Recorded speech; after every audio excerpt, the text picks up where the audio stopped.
On the edge of a dead land, she knelt alone, hands raw with blood and dirt, eyes bone dry.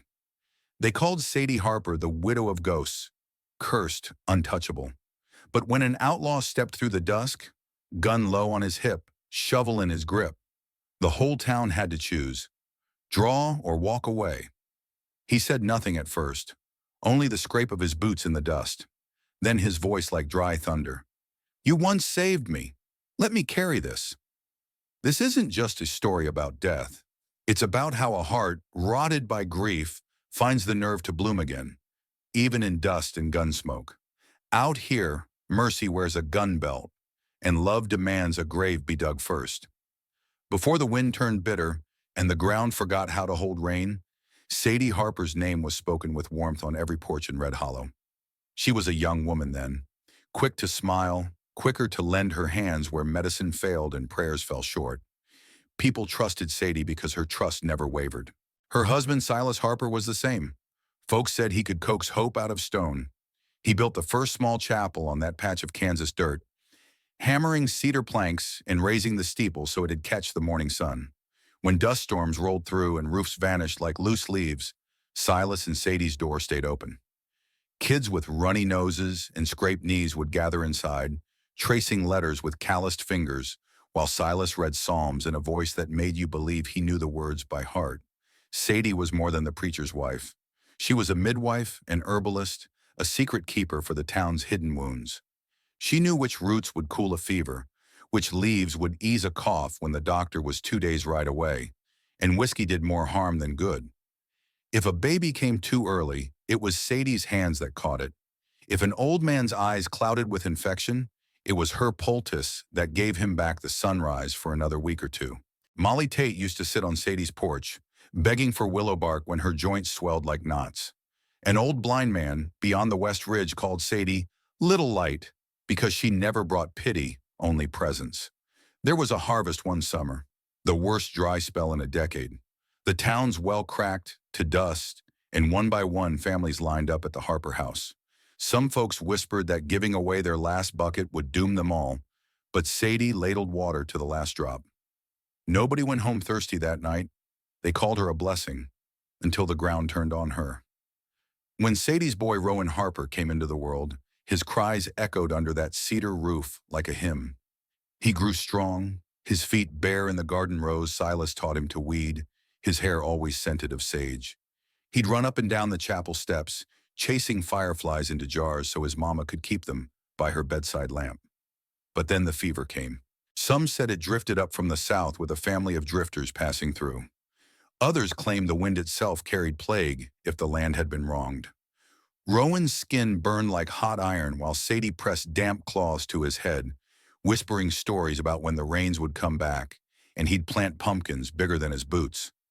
But no water, no root, no prayer made a difference.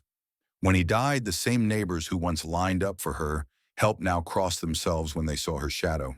The talk was ugly. How the Harpers dug their well too close to the graveyard fence behind the chapel. How they'd let spirits sip from their buckets. How Sadie's lamp, which she never let go dark, kept the dead from sleeping. The same people who owed her their lives spat curses at her porch rail. And Silas? He'd built his faith on saving souls, but it was saving one man, a man named Cole Mercer, that planted the seed for his own undoing. One winter, years before Rowan's last breath, Silas had stumbled upon a shape half buried in the snow beneath a tangle of cedar. It was Cole, a drifting cattle hand with a wound leaking warmth into the cold dirt. Silas never asked what put the bullet there. He just wrapped Cole in his coat, dragged him home, and read scripture by the stove until the man's pulse thudded steady again. They never told Sadie the whole story. Silas knew Cole's hands had spilled blood for a rancher's silver. Cole knew Silas had a family worth more than a second chance for an outlaw. But secrets never stay buried, not in Red Hollow. When Silas fell in the crossfire at the cattle auction, one shot meant for another man, the whispers rose like smoke. The preacher died for the sins of a gunslinger. Cole Mercer never forgot.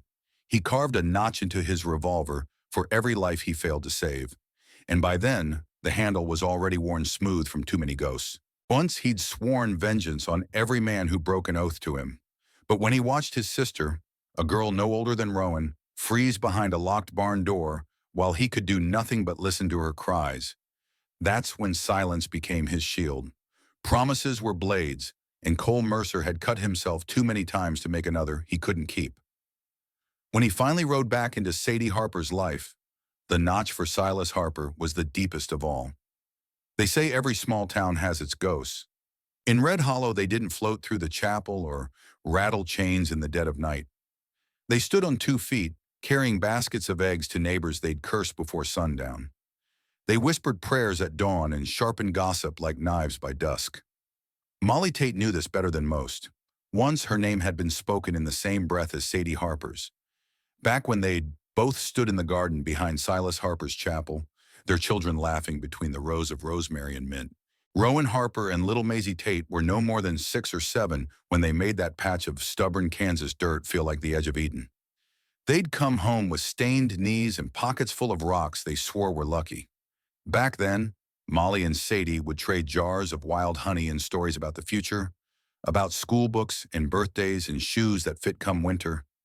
Sadie taught Molly which roots would soothe a cough and how to wrap a babe in wet summer linen so the heat wouldn't kill them before their first cry. But when the coughing came for Maisie, deep, rattling, refusing to break even after Molly burned every bit of clean wood she had to keep the child warm, fear found its way in.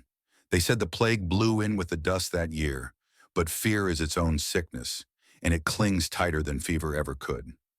One night, with Maisie's breathing turning wet and thin, Molly rose from the cot and looked across the darkness to the chapel. She could see Sadie's lamp still burning in the window, that stubborn flame the townsfolk called witch's fire. In her apron she hid 3 stones. She didn't remember how they found her hands. Maybe they'd always been there, waiting for her to do what fear demanded. She crept down the dirt path, feet bare, night air sharp enough to flay her bones. She stood beneath that window, looking up at the shape of Sadie's shadow against the wall, and she hurled the stones one by one. One hit the wood siding with a dull thud. Another cracked glass. She wanted the light gone. She wanted the ghosts Sadie held on to banished so her own child might be spared. She wanted someone to blame more than she wanted the truth.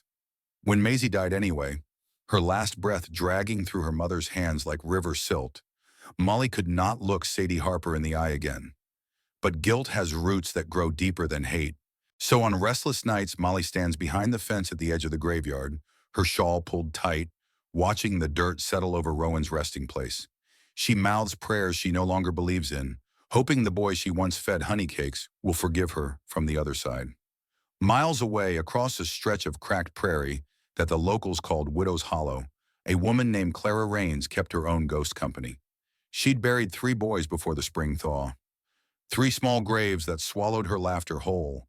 The townsfolk there never helped her dig, but they were quick to cross the road when they saw her sweeping her porch. Bad luck, they whispered. Death's bride. Clara heard the rumors drift in with the cattle traders.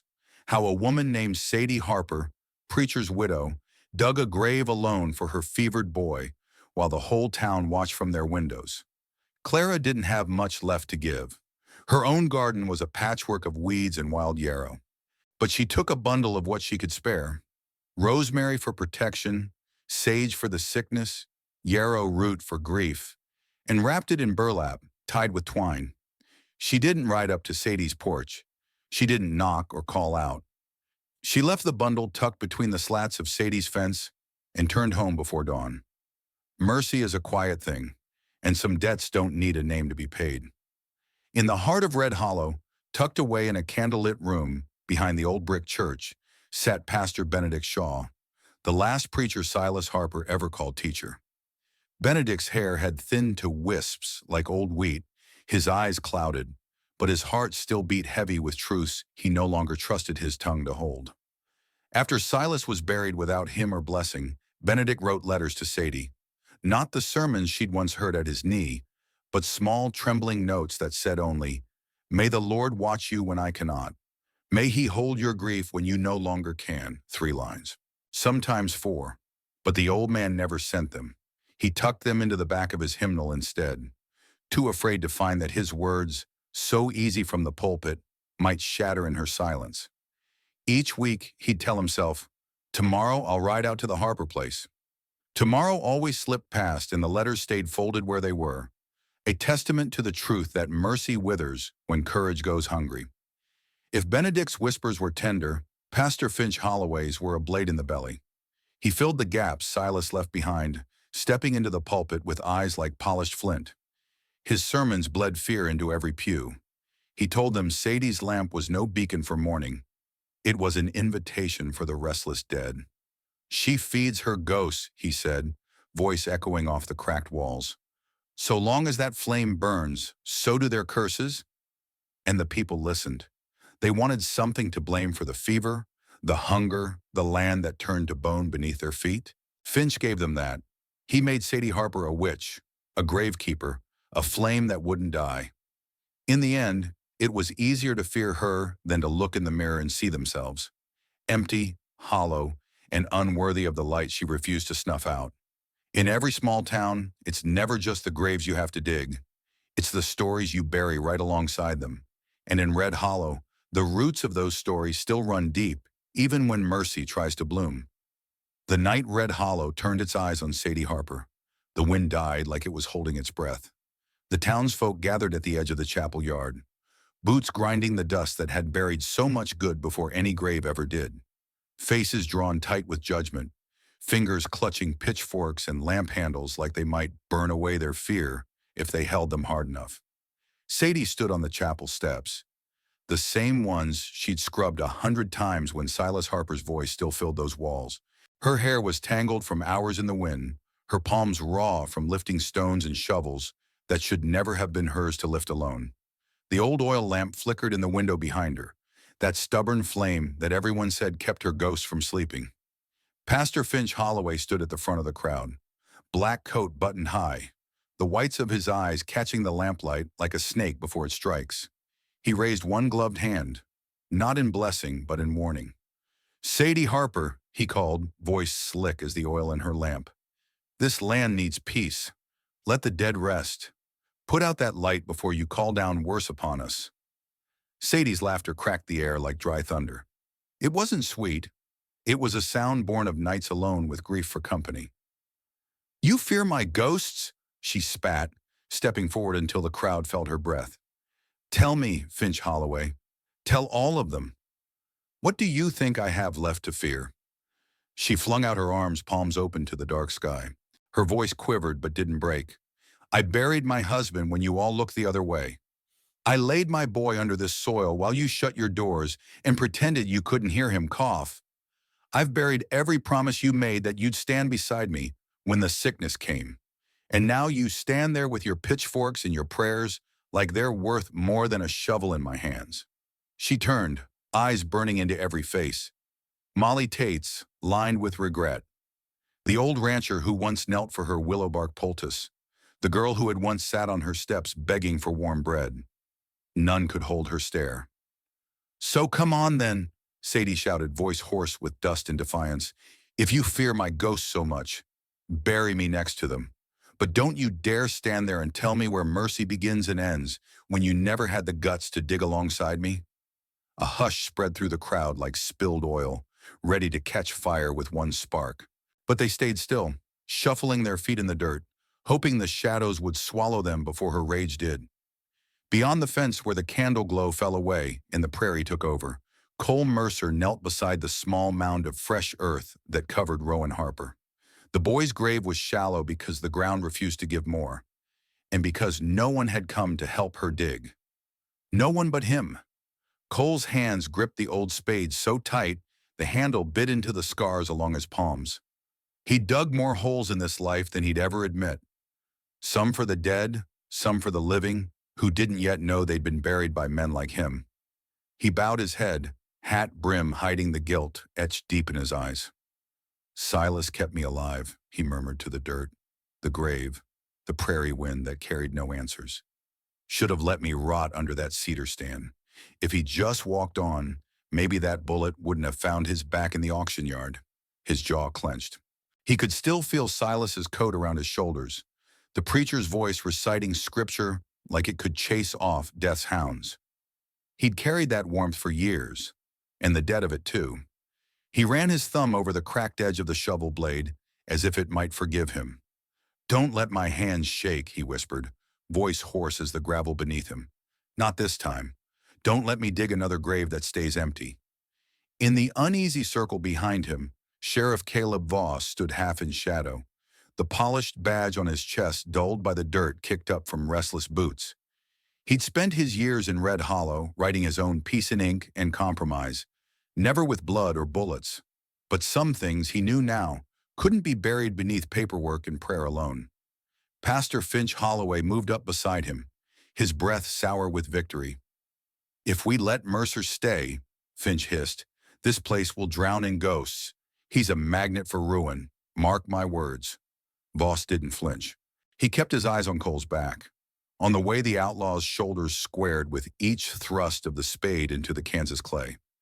"Tell me, Pastor," he murmured, his voice flat as a gravestone, "if we run him off, who'll bury what we've done? Who's left to dig a hole deep enough for all our sins?" Finch went pale as wax, but Voss didn't wait for an answer. He turned away, spitting the dry taste of cowardice onto the chapel steps. His hand rested on the revolver he'd never drawn for Sadie, never raised when the sickness took her boy. And Sadie Harper? She watched Cole's silhouette bend and rise in the moonlight. The shovel's rhythm was steady, like a heartbeat in the dirt. For the first time since Silas's blood had dried on her apron, she let her shoulders drop. Not in surrender, but in the rough comfort of knowing someone's hands were finally in the earth beside hers. Sometimes mercy isn't a prayer, she thought. Sometimes it's the sound of a man's shovel splitting stubborn clay, and the silence that says, "I won't let you do this alone." They say the dust storms broke the back of the frontier, turned men into ghosts, and starved the land until even the prairie grass forgot how to grow. But that's not the whole truth. Out here, it was never just the wind that buried good people before the dirt ever did. It was gossip. Words traded behind closed doors, soft enough to pass for concern, sharp enough to cut a family to pieces. Sadie Harper knew it better than anyone. She carried the weight of every rumor on her back like an old quilt stitched by hands that claimed to love her once. They said she kept her lamp burning to feed the dead, that her prayers were spells, that the sickness that took her boy leaked out from under her porch like a curse drifting on the Kansas wind. But here's the thing about blame. It's easy to hand out when you're scared, and fear spreads faster than fever in a town built on half-truths and dry wells. So they blamed Sadie for holding on too tight. They blamed her for not letting go. They blamed her for the dead staying dead, and the living walking around like ghosts in their own skin. They say the wind howls loud on the plains, but in a place like Red Hollow, it's the hush that kills you slow. The hush of neighbors who won't knock on your door when the coughing comes. The hush of the preacher who preaches mercy but hides his eyes when you need him most. The hush of the sheriff who pins his badge to a coat that never comes near your porch when the mob forms. And yet, when the grave needed digging, when the shovel should have split that stubborn clay for a boy who never did anyone harm, the hush stayed home. And Sadie Harper did it alone, until Cole Mercer stepped out of the dusk. I've seen towns like this. I've seen neighborhoods just the same. Maybe you have too. It doesn't always look like Kansas dust and wooden crosses. Sometimes it looks like a small street where folks draw the blinds when they see a mother crying on the curb. Sometimes it's a break room where someone's name becomes a dirty joke passed around until they're forced to swallow it or quit. Gossip doesn't care about the century. It cares about our fear, our hunger to bury someone else's shame so we don't have to carry our own. For every Sadie Harper, there's a Cole Mercer, someone who knows words won't fix what's broken, so they let their hands do the work instead. They don't speak much because talking never saved them before. They stand beside you when the shovel feels heavier than the dirt, when the rumor is thicker than the rope you want to tie around your own neck. They're the ones who dig alongside you, even if they've got ghosts of their own carved into the handle of their gun. We pretend people like that are outlaws, drifters, troublemakers, but we forget they're also the ones who build what the rest of us tear down. They're the reason the prairie grass comes back after the storm, the reason the garden grows again in a yard scorched by fire and spite, The reason a widow's lamp keeps burning even when the whole town wants it gone. They say dust buries the West, but out here, it's the hush that does it faster. The silence we wrap around each other when mercy would be louder. Maybe you know a Sadie Harper. Maybe you are one. Maybe you've got Cole Mercers passing through your life, boots covered in someone else's soil, ready to stand beside you when no one else will. So look around your street, your shop, your church steps. Ask yourself, who's carrying the shovel while you're still arguing about who should dig? Who's keeping the lamp burning in the window, no matter how many stones get thrown through the glass? Because the West wasn't won by heroes alone. It was held together by ordinary folks who showed up with empty hands and left with calloused palms, ready to bury what needed burying and tend what needed tending. And if there's a moral left in this old story, it's this. Rumor will bury you if you let it, but mercy will dig you back up if you stand beside the right hands when the wind howls hardest. In the end, maybe Sadie Harper's story isn't just about the dust storms or the graves dug in hard ground. Maybe it's about what happens when we choose to stand beside each other instead of behind locked doors. This old tale reminds us, rumors can bury people while they're still alive, but kindness can dig them back up. In today's world, we still see it. One neighbor whispers about another behind closed blinds. One family gets left out when they need the most help. But it's the small mercies, a hand on a shovel, a porch light left burning, that keep hope alive in any town, from Kansas to California. Maybe you've known a Sadie Harper in your life, someone judged for grieving too long, or for being different, or for surviving when others didn't. Maybe you've met a Cole Mercer too, the quiet ones who show up when no one else does, who do the work words can't. So here's my question for you. Who in your life carried your burdens when gossip said you weren't worth saving? Or have you ever stood guard beside someone else's grave, real or not, when the world turned away? Share your thoughts in the comments. I'd love to hear your own stories of mercy that bloomed where no one thought it could. Thank you for riding through this journey with me today. If you believe these old frontier lessons still matter, for young and old alike, please like this story, subscribe to the channel, and pass it on. Sometimes all it takes is one light left burning to remind us we're never truly alone out here.